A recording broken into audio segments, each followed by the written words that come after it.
अस्सलामुअलैकुम। तो प्यारे बच्चों, पिछली क्लासेस में हमने यानी कि काकतिया दौर हुकूमत को इनका इब्तदाई काकतिया, बाद के काकतिया तमाम तौर पर हमने मुकम्मिल कर लिया था।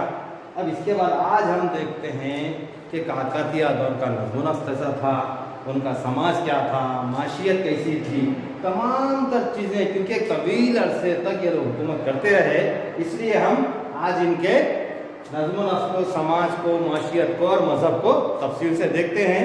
तो चलिए शुरू करते हैं। काकतिया का समाज। तो किसी भी सल्तनत में, किसी भी तहजीब में सबसे पहला और अहम मुकाम जो होता है वो होता है उसकी सोसाइटी। अगर समाज तरक्की याफ्ता है तो ये समझ लीजिए कि वो कौम और मुल्क भी तरक्की हासिल कर लेता है। जिस कौम का या जिस मुल्क का समाज तरक्की याफ्ता नहीं होता वो मुल्क कभी तरक्की नहीं कर सकता। तो जब हम काकतिया समाज को देखते हैं तो हमें पता चलता है कि काकतिया समाज में तकरीबन वैदिक दौर की तरह ही समाज को 4 हिस्सों में तकसीम किया गया था। पहला था ब्राह्मण, क्षत्रिय, वैश्य और शूद्र। ये अहम जातें थी, लेकिन काकतिया दौर के आते आए तक कई एक झेली जातें भी या अपने पेशे के एतबार से भी कई एक जातों में ये समाज मुनक़सिम हो गया था। तो सबसे पहला है ब्राह्मण। समाज का जो ऊंचा तबका है वो था ब्राह्मण, उसके बाद है क्षत्रिय, वैश्य और शूद्र। चूंकि काकतिया हुक्मरान जो है वो शूद्र थे, इसलिए इस दौर में शूद्रों को काफी मौके मिले अपने आप को आगे बढ़ाने के लिए। तो सबसे पहले देखते हैं ब्राह्मण। ब्राह्मण हर दौर में इनको आला मुकाम रहा, हर समाज में, हर तहजीब में, हिंदू धर्म में ब्राह्मणों का आला मुकाम है। इबादतें करना, कुर्बानियां देना, पूजा करना, ये ब्राह्मणों के सुपुर्द किया गया था। और ब्राह्मण ही वो थे जिनको टैक्स से इस्तेस्ना या मुस्तशरा करार दिया गया था कि ब्राह्मण टैक्स नहीं देंगे। क्षत्रिय, इन लोगों ने एक्चुअली क्षत्रियों का काम है जंग लड़ना, फौज में रहना, लेकिन इस दौर में क्षत्रिय हुक्मरानी भी कर रहे थे। तो क्षत्रिय जो है जंग लड़ने के साथ साथ हुक्मरानी के बार भी शुरू हो गए थे। वैश्य, जिसको काकतिया समाज में कोमटी या ताजिर कहा गया, हमारे पास आज की तारीख में इन्हें हम बनिए कहते हैं। तो वैश्य लोग ये थे। अब आखिरी आता है शूद्र।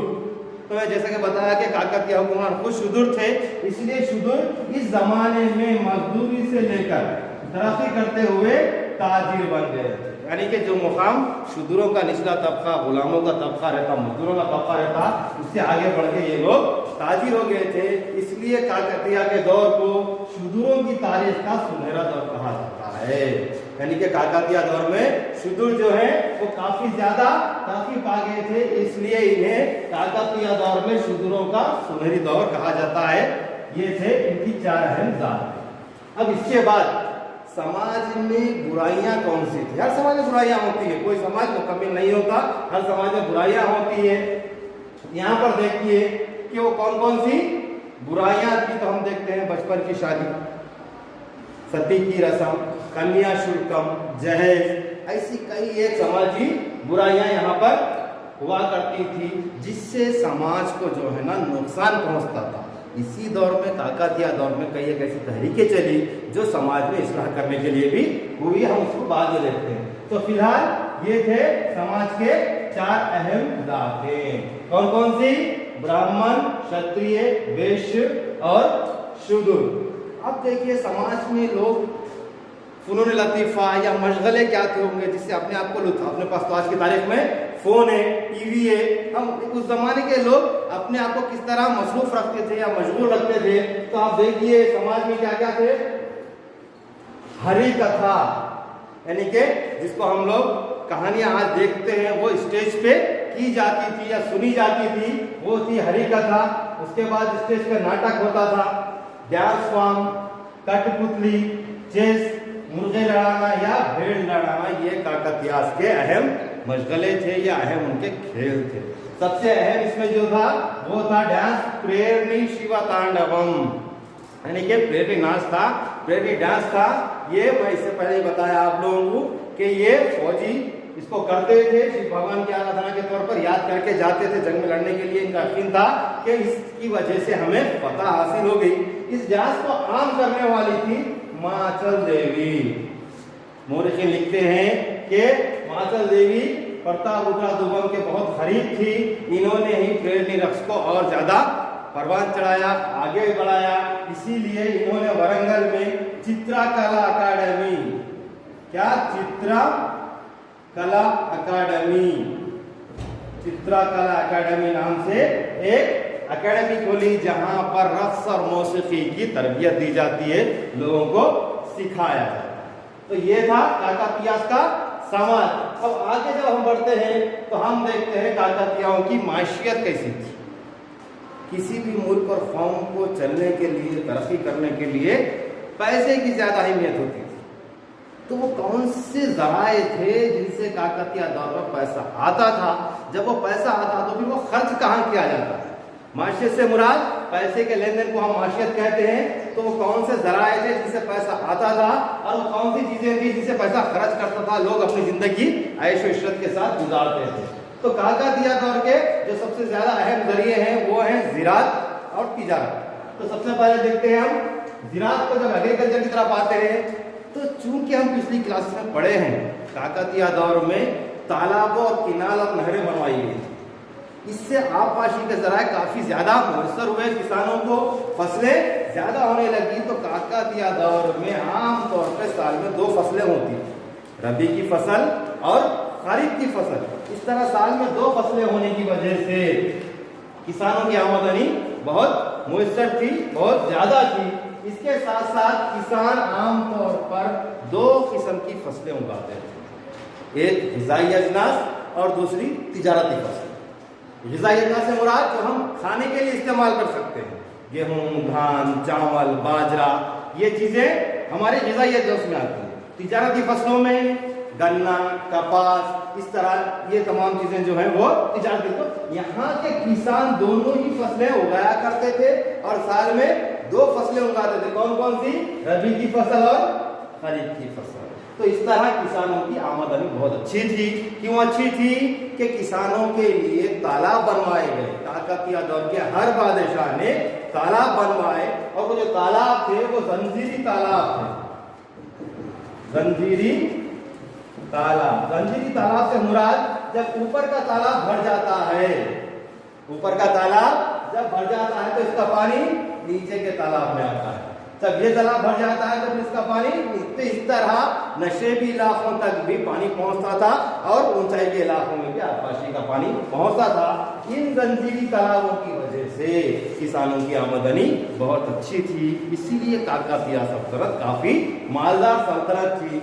इसी माल की वजह से, इसी दौलत की वजह से सलातीन दिल्ली ने इन पर हमला किया और करोड़ों रुपए का यहाँ से जुर्माना लेकर मुल्क काफुर गया था। हम तारीख में पढ़े हैं। तो ये थी इनकी माशियत। अब देखते हैं कि वो कौन से जराए थे जिनसे ये लोग पैसा किसानों से लेते थे या पब्लिक से पैसा लेते थे। हमारे पास भी जिंदगी चलने के लिए हर हुकूमत क्या करती है? टैक्सेस लेती है। तो उस जमाने कई किस्म के टैक्सेस थे, मैं थोड़े से आपको बता देता हूँ। तभी मैं बोला कि आबपाशी के लिए तालाब खुदवाए गए थे, तालाब बनवाए गए थे, जिसकी वजह से किसानों की आमदनी में इजाफा हुआ। तो इन किसानों से जो टैक्स लिया जाता था उसको कहते थे हरी पन्नू। कौन सा टैक्स? हरी पन्नू। ओके, किसानों से आबपाशी की जो टैक्स, फसल की जो टैक्स लिया जाता था वो हरी पन्नू, और इसको सिर्फ किसान देते। अब इसके बाद और कई किस्म के टैक्सेस थे, पम्मटा, पेरका यद्दू, अम्मावड़ी, आलम, मुड़ीगा, दर्शनम, इस तरह के कई एक टैक्स है। आपको बताता हूँ। सबसे पहले पम्मटा, ये टैक्स वो होता है जो शहरी लोग सामान खरीदते हैं, यानी कि लग्जरी जिसको बोलते हैं आज के तारीख में हम, कार वगैरह। उस जमाने में जो लग्जरियस चीजें थी उस पर जो टैक्स लगता था वो ये था। उसके बाद पेरका यद्दू, बैल मंडी, बैल मंडी में जो सामान लाद के ले जाते हैं, भाई आज हमारे पास कार का टैक्स लिया जाता, बाइक का टैक्स लिया जाता। क्यों? कि हम उस रोड पे चल रहे हैं तो फिर का है तो बोल के बैलगाड़ी का टैक्स लिया जाता। अम्मा बड़ी, हम जो आज जीएसटी पे करते हैं है, उस वक्त भी खरीदो फरोख्त करने वाली अशिया पे टैक्स होता था।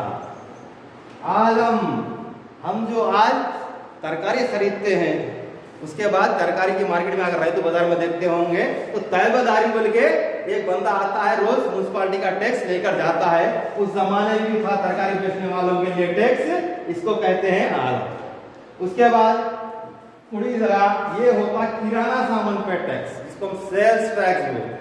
ओके, मुड़ी का जो है सेल्स टैक्स। दर्शना, राजा से जो लोग मिलने जाते, राजा जिनको अपॉइंटमेंट देता, तो खाली पीली तो आप राजा से नहीं मिल सकते, लिहाजा उसके लिए भी आपको पे करना पड़ता है। वो पे है दर्शना। मैं पिछली क्लास में बोला था कि एक नया टैक्स लगाया गया था इस सल्तनत में, गराचारिया, वेश्याओं पे जो टैक्स लगाया गया था।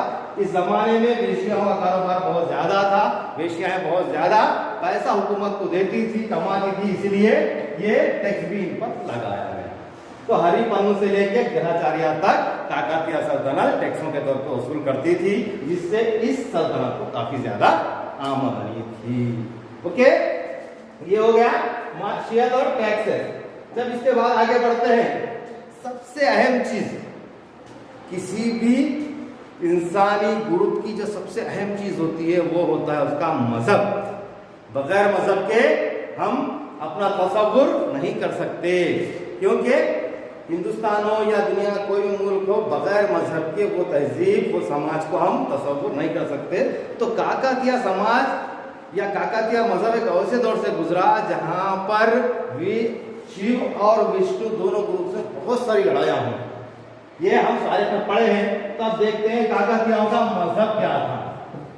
जब काकतीयों के मजहब के बारे में आते हैं तो हमारे पास 3 मज़ाहिब मिलते हैं, जैन मत, शिव मत, वैष्णव मत। ये 3 क्यों मिल रहे हैं कि इब्तिदाई काकतीयास जो थे वो जैन मत के पैरों के बाद में इन्होंने शिव मत को कबूल किया। हिंदुस्तान में पहले क्या हुआ, बुद्ध मत, जैन मत, इस तरह के हम तहजीबों को पढ़े हैं। तो यहाँ पर बुद्ध मत तो खत्म हो गया था, लेकिन इब्तिदाई काकतीयास का जो मजहब था वो जैन मत था। लेकिन बाद में ये लोग क्या करे, शिव मत को मान लिए, शिव मत की तस्दीक करे। आखिर में इनके कुछ इलाकों में वैष्णव मत भी शुरू हुआ, जिसकी वजह से शिव के मानने वाले और वैष्णव के मानने वालों में कई एक लड़ाई झगड़े भी हुए, हम उसको देखते हैं। तो कितने मज़ाहिब है, 3, जैन, शिवा और वैष्णव। तो सबसे अहम जो मजहब है वो है शिव मत। काकतीयास जो सबसे ज्यादा जिस मजहब को फॉलो करे वो है शिव मत। इसलिए आप तेलंगाना, आंध्र प्रदेश और रायलसीमा में जहां कहीं भी शिव मनादिर देखते हैं वो पूरे के पूरे इसी दौर के हैं, कि इस दौर में खुद बादशाहों ने शिव मत को कबूल किया, इसलिए हर जगह शिव मनादिर आपको नजर आ जाते हैं। तो शिव मत में 3 शाखे थे। शिव मत में कितनी शाखी थे, 3, कालामुखा, कपालिका, पशुपता। शिव मत के मानने वालों में कितने फिरके थे या कितनी शाखें थी, 3। पहली कालामुखा, दूसरी कपालिका, तीसरी पशुपता। इसमें सबसे पुरानी जो है पशुपता, और ज्यादातर काकतीय बादशाह जो है इसी शाख से जुड़े हुए थे, इसलिए ये सबसे पुरानी शाख है। इसके साथ साथ ये कौन सा होगा, शिव मत होगा। शिव मत के बाद फिर एक बाजू में वीरा शिव मत, कौन सा, वीरा शिव मत। ये भी इसी मजहब की एक शाख है, जिसको बसवेश्वरा ने, किसने, बसवेश्वरा ने कायम किया। बसवेश्वरा इस वीरा शिव मत की तहरीक को शुरू करा। इनके जो धार्मिक ग्रंथ, धार्मिक गुरु जो होते थे, जिसको हम उस्ताद बोलते हैं, वो धार्मिक गुरु को जंगाम बोलते हैं, और इनकी मुकद्दस किताबों को आंगन बोलते हैं। तो ये कौन सी तहरीक है, वीर शिवा तहरीक, जिसको शुरू करने वाला बसवेश्वरा। ओके, इसके बाद अब इधर आ जाइए, वैष्णव मत। यहाँ क्या होगा बता जरा, शिव मत हो गया ना। शिव मत के बाद एक और तहरीक चली, वैष्णव मत। वैष्णव मत को शुरू करने वाला पलनाटी ब्रह्मनायुडू। कौन शुरू करा, पलनाटी ब्रह्मनायुडू। इसके शुरू करने का जो मकसद था, वीरा शिव मत के शुरू करने का जो मकसद था वो था कि 2 तबके, 2 हिंदू धर्म के लोग आपस में नहीं लड़ना। शिवमत और विष्णुमत दो आपस में लड़ रहे थे, इसीलिए पलनाटी ब्रह्मा नारायण ने एक नई तहरीक चलाई जिसका नाम था वैष्णव मत। इसने क्या किया, हर इंसान एक है, कोई रंग नस्ल जिसका फर्क नहीं है, सब एक है, सब एक जैसे रहना बोल के ये तहरीक शुरू करा जिसका नाम था वैष्णव मत, जिसको शुरू करने वाला था पलनाटी ब्रह्मा नारायण। इन्हें क्या करा, एक आम तहरीक यानी कि हर जगह पे हमारे पास क्या बोलते हैं उसको कि एक बड़ी दावत में जैसा सबको बिठा के एक बड़े दस्तरखान पे खिला देते कि वहां पे ना कोई औरत रहेंगी, ना कोई आदमी, ना छोटी जात का ना बड़ी जात का, किसी में भेदभाव नहीं है। इस तरह के एक दस्तरखान पे सबको खिलाने की तहरीक शुरू करा जिसे हम कहते हैं चापा कूड़ू। चापा कूड़ू, हसीर में बैठ के खाना या दस्तरखान में बैठ के खाना। ओके, ये चापा कूड़ू का मकसद क्या था, गरीब और अमीर, ब्राह्मण और शूद्र, आदमी और औरत, तमाम लोग एक ही साथ मिलके रहना। कौन सा था ये मत, वैष्णव मत। शुरू कौन करा, पलनाटी ब्रह्मा नारायण। तो क्या करा इसमें, चापा कूड़ू। इसके साथ साथ इसी तहरीक के लिए इसने एक मंदिर बनाया जिसे हम कहते हैं चिन्नकेश्वरा मंदिर। क्या बनाया, माचरला में क्या किया, मंदिर बनाया जिसका नाम था चिन्नकेशवा मंदिर, जो माचरला में बना। बावजूद इसकी तहरीक के शिवमत और विष्णुमत वाले आपस में लड़ रहे थे, इसके लिए एक और तहरीक जन्म ली। आप नाम सुने होंगे, तिक्कन्ना। तिक्कन्ना ने जब ये देखा कि शिवमत के मानने वाले वैष्णवमत के मानने वाले लड़ रहे हैं, तो इसने एक तहरीक शुरू की जिसका नाम था हरि हरा आराध्या। हरि हरा आराध्या कौन शुरू करा, तिक्कन्ना। ये तिक्कन्ना वही था देखो जो मनुमा सिद्धि के पास से आके गणपति देव को बोला था कि जंग लड़ो, जंग लड़ने के बाद मनुमा सिद्धि मोटो पे ले दिया था। ये वही तिक्कन्ना है जिसने हरि हरा आराधना नाम एक तहरीक शुरू की। इन्हें बोला कि शिव भी एक ही है, वैष्णव भी एक ही थे, भगवान एक ही है, चाहे आप किसी भी शक्ल में देखो, लिहाजा आप लोग मत लड़ लो। सबको इत्तेहाद से रहने के लिए तिक्कन्ना ने क्या किया, हरि हरा आराध्या यानी एक तहरीक शुरू की। ये था काकतीय का मजहब। जैन पहले जैन मत, उसके बाद शिव मत, उसके बाद वैष्णव मत। अब उसके बाद है इनका अदब। अदब से मुराद जुबान, कौन सी किताबें थी, कौन सी अफसाने थे, कौन सी शायरी लिखी गई उस जन्म में हम देखते हैं। तो काकतीय की जो सरकारी जुबान थी वो संस्कृत जुबान थी। कौन सी थी, संस्कृत। लेकिन दरबारी जुबान जो थी वो तेलुगु थी।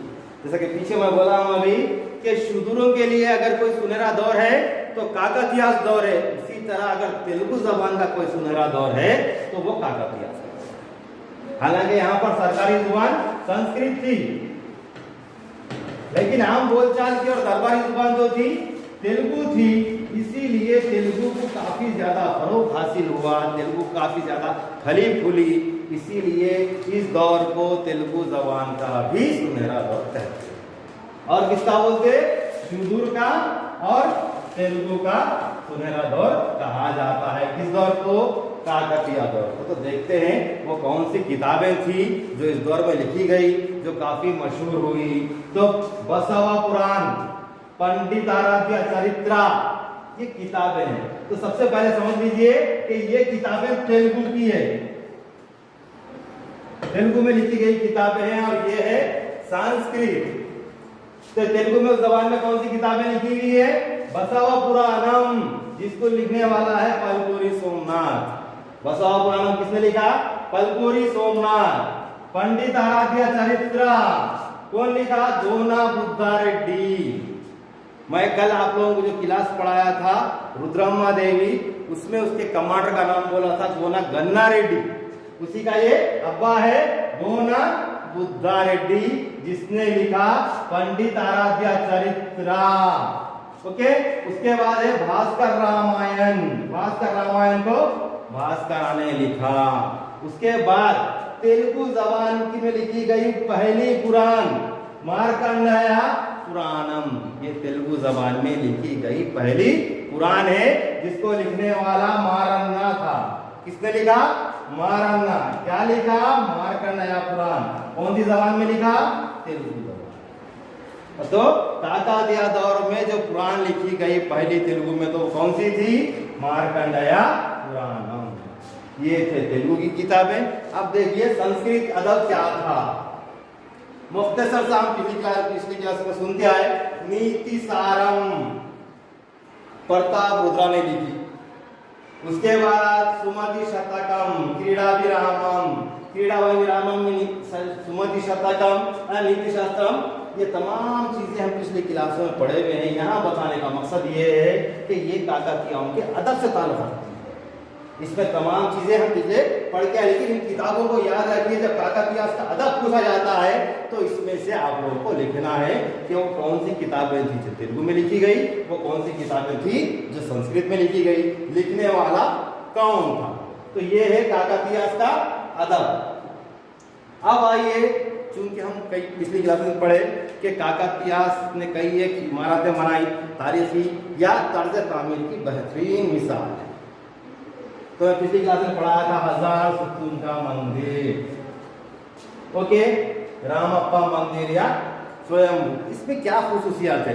तो रेचल्ला रुद्रा ने रामप्पा मंदिर बनवाया। क्या बनाया? रामप्पा मंदिर। कौन बनाया? रेचल्ला।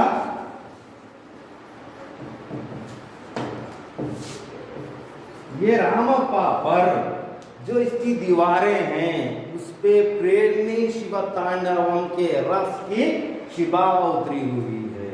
ओके, ये कौन बनाया? रेचल्ला रुद्रा।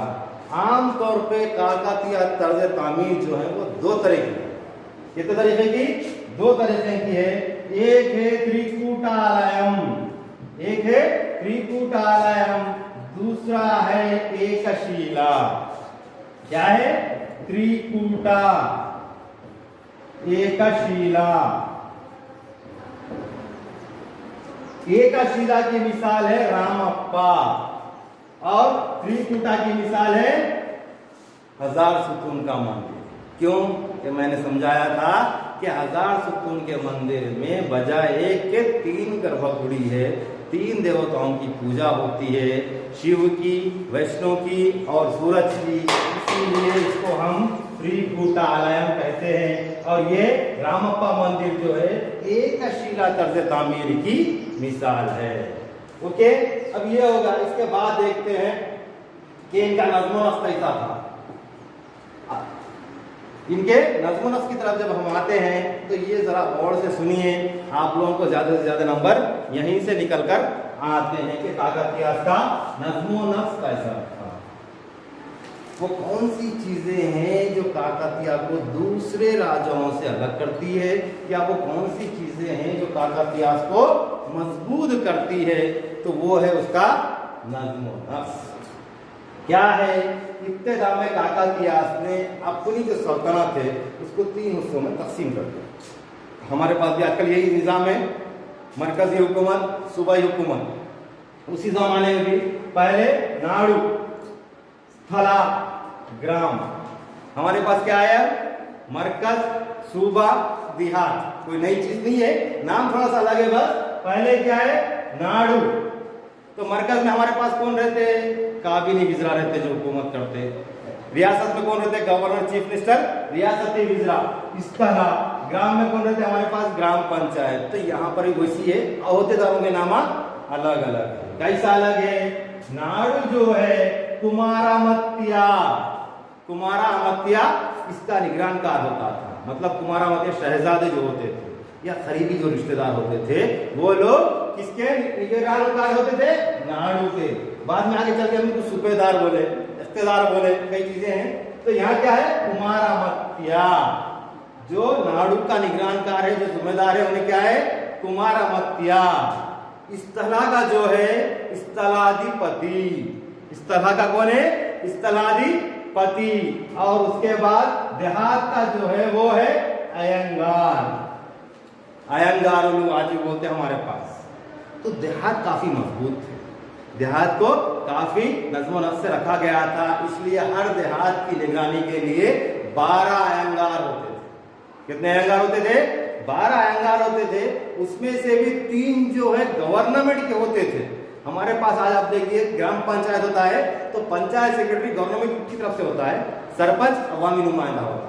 इसी तरह इस जमाने में भी 3 लोग गवर्नमेंट के होते थे, माँ बाकी 9 लोग उसी गांव के तबकों से जातों से ताल्लुक रखने वाले होते थे। वो कौन थे? जो 3 गवर्नमेंट के लोग थे, कर्नम, रेड्डी, तुलारी। हम सुने सुना हुआ है ये। तो ये 3 जो गवर्नमेंट के अहदेदार होते थे वो होते हैं कर्नम, रेड्डी, तुलारी। अभी उसको करते क्या थे? कर्नल का काम है टैक्स फिक्स करना, कितना टैक्स वसूल करना। ओके, इसका काम क्या है? टैक्स अक्स करना है, फिक्स करना। रेड्डी का काम है वो टैक्स वसूल करना। ओके, टैक्स वसूल करना। इन्हों अक्स कर दिए, इन्हों वसूल कर दिया। तुलारी साहब क्या कर रहे हैं? नज़्मो ज़ब्त, लॉ एंड ऑर्डर को, चोरियां नहीं होना, डकैतियां नहीं होना, कुछ मसाला आ गए तो उसका हल निकालना, ये काम किसका है? तुलारी का है। इसके साथ साथ जो 9 लोग रहते थे वो इस गांव की मुख्तलिफ जातों से तबकों से ताल्लुक रखने वाले होते थे, जैसे कुम्हारी, कुम्हारा, ये हमारे देखिए सुनिए कई एक चीजें हैं, चाकाली, वडरंगी, पुरोहित, जोलाहा, चमड़े का काम करने वाला, इस तरह के 9 लोग होते थे जो उस देहात से ताल्लुक रखते थे। और 3 लोग कर्नम, रेड्डी और तुलारी जो है वो गवर्नमेंट के लोग होते थे। का काम होता था टैक्स अक्स करना। हाँ भाई, ये साल फसल इतनी हुई है, चलो 1/6 टैक्स लो। रेड्डी का काम है सबसे टैक्स वसूल करना, और तुलारी का काम है सबको बेटों को डरा के समझा के रखना, कुछ मसले आ गए तो वहीं फैसला करके भेज देते। ओके, ये होगा इनका नज़्म। अब उसके बाद देखिए हमारे पास आज हर मसले के लिए क्या है? पार्लियामेंट। पार्लियामेंट का एक हिस्सा काबीना है। काबीना क्या है? कैबिनेट, जिसमें अहम वजीर रहते। उस जमाने में काकतिया के पास थी। कैसा थी? 3-4 बड़े ओहदे थे। एक था महाप्रधानी, वो था प्रधानी, एक था अमत्या, एक था प्रगड़ा। कौन कौन थे? महाप्रधानी, प्रधानी, अमत्या, प्रगड़ा। अब इतना कौन थे भाई? अपने पास सदर जमहूरिया हिंद, सुने नाम ये? कौन है वो? इनके हिसाब से बादशाह के बाद अपने पास वजीर आजम है। सदर के बाद कौन है? वजीर आजम। उसको क्या बोल रहे हैं हम? प्रधानमंत्री, प्राइम मिनिस्टर। यहाँ क्या होगा? इन्हों महाप्रधानी, यानी के बादशाह के मुशीर खास। बादशाह साहब जो भी बोलेंगे सिर्फ इन कुछ बोलेंगे। अब उसके बाद नेक्स्ट इन्हों जैसे सुन लिए, इन्हों क्या करेंगे? ऑर्डर इनको देंगे, चलो भैया बादशाह सलामत बोल दिए, अमल करो। सीएम साहब एक जीओ निकाल देते या प्राइम मिनिस्टर साहब एक जीओ निकाल देते, उसका अमल करने का काम किसका रहता? कंसर्न डिपार्टमेंट का रहता। तो इनका काम है उस पर अमल करवाना। ओके भाई, अमल करवाना वो तो पैसा तो होना ना, लिहाजा पैसों का कारोबार सबसे अहम चीज है। उसके लिए होते थे वजीर माल, अमत्या। अमत्या क्या होता था उस जमाने में? वजीर माल, खजांची, अमत्या। अब आखिरी आता है बेचारा प्रगड़ा।